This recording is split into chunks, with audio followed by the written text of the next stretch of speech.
Good morning students. आज हम लोग पढ़ेंगे ग्लोबल इंटरप्राइजेज और मल्टीनेशनल कंपनीज। ग्लोबल इंटरप्राइजेज और multinational companies is a company whose business operations extend beyond the country is in which it has been incorporated.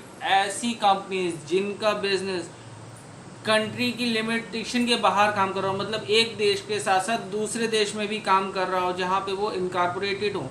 Global enterprises have their head office in one country. Head office कहाँ होगा? केवल एक country में, but they carry on business operation in other countries known as host countries. For example, Pepsi and Coca Cola companies are registered in USA. Pepsi and Coca Cola कहाँ registered है? USA में। whereas they operate across the world. Okay.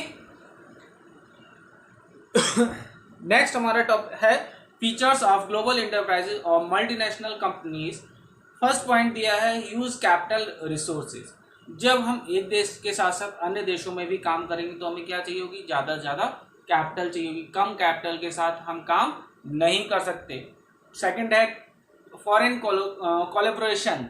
Global enterprises usually collaborate with Indian companies, public or private, for production of goods, use of brand names for sale of technology.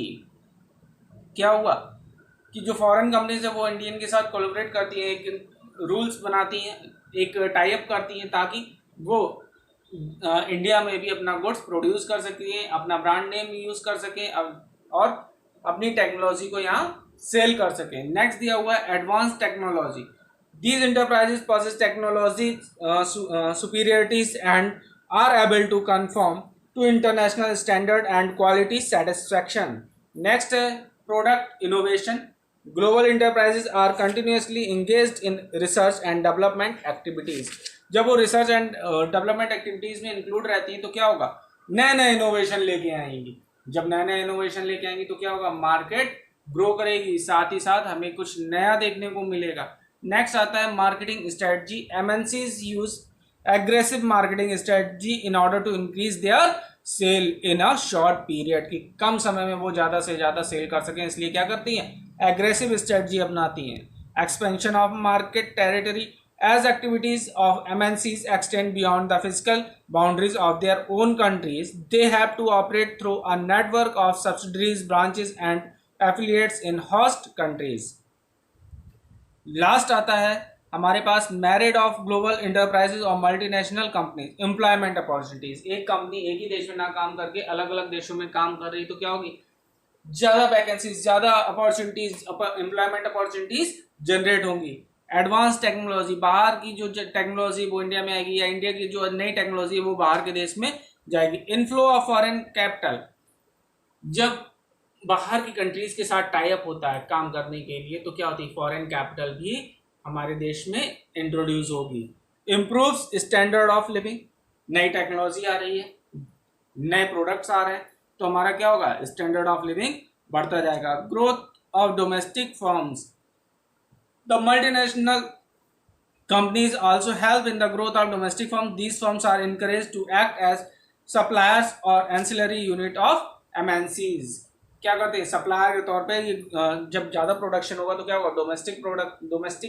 Domestic firm से भी ये लोग माल goods खरीदना शुरू कर देंगे तो क्या होगा? उनकी भी ग्रोथ संभव होगी। Healthy competition. MNCs compel and local firms to improve their efficiency in order to face competition from them. Okay, last आता है हमारा डीमेरिट्स। डीमेरिट्स में है creation of monopoly. Multinational give rise to concentration of economic power and monopoly in the host country. Next है depletion of natural resources. MNCs exploit the resources of the host country and maximise their global profit. Obsolete technology. The technology transfer to by MNCs in host country is usually obsolete और outdated. Threat to national MNCs enjoy considerable political influences due to their huge operations.